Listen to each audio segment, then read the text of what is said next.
Thus, one, the bar chart illustrates the percentage of people born in cities, towns, and rural areas in 1999 and 2010.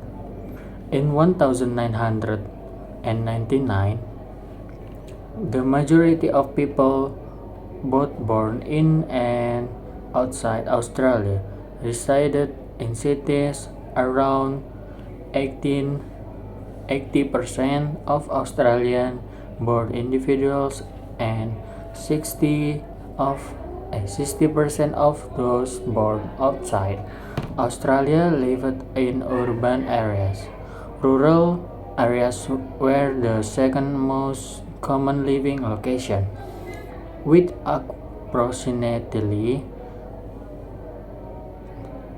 30% of Australian born people and 40% of people born overseas. Meanwhile, towns had the smallest proportion, with about 2% of both groups living three. By 2010, the proportion of people living in cities increased even further.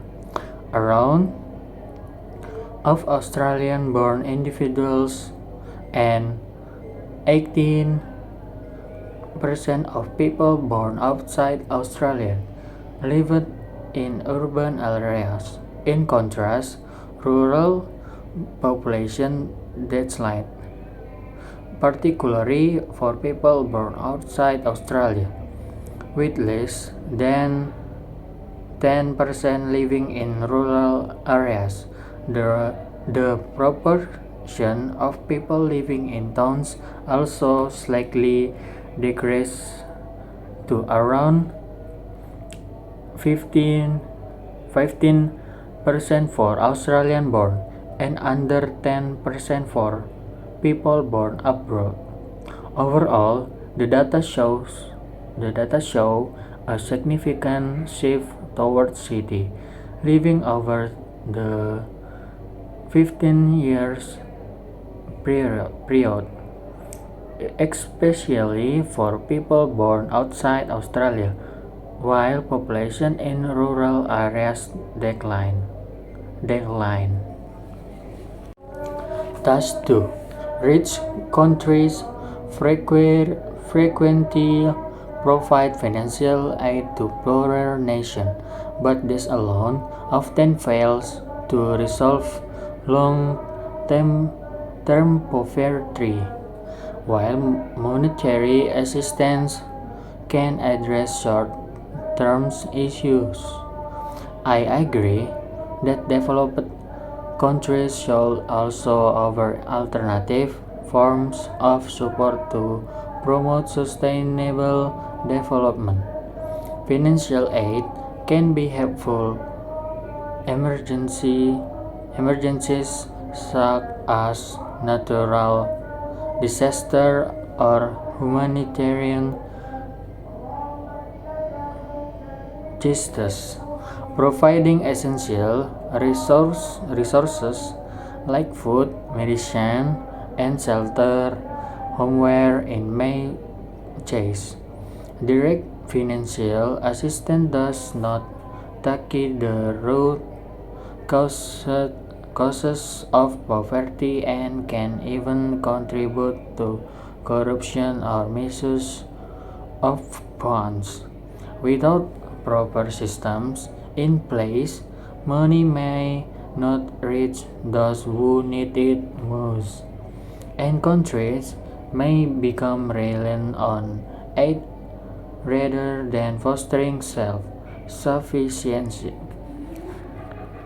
Instead, rich nations can contribute more effectively by sharing knowledge, technology, and expertise.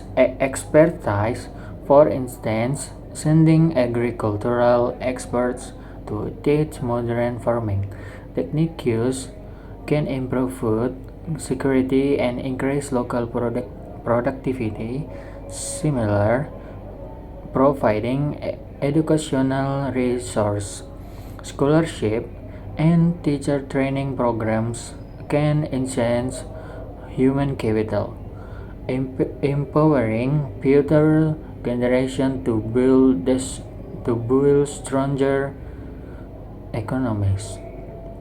Trade and infrastructure development are also powerful tools for reducing poverty.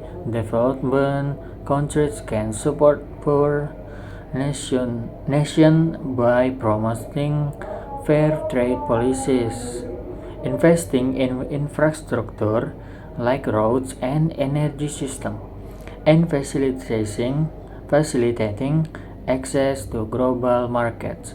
These initiatives help create jobs, stimulate local business, and encourage economic growth from within.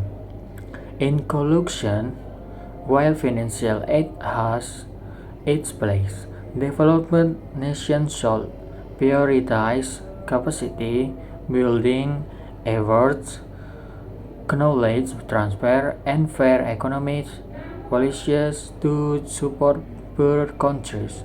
A multifaceted approach is essential for fostering long-term dependence and breaking the cycle of poverty.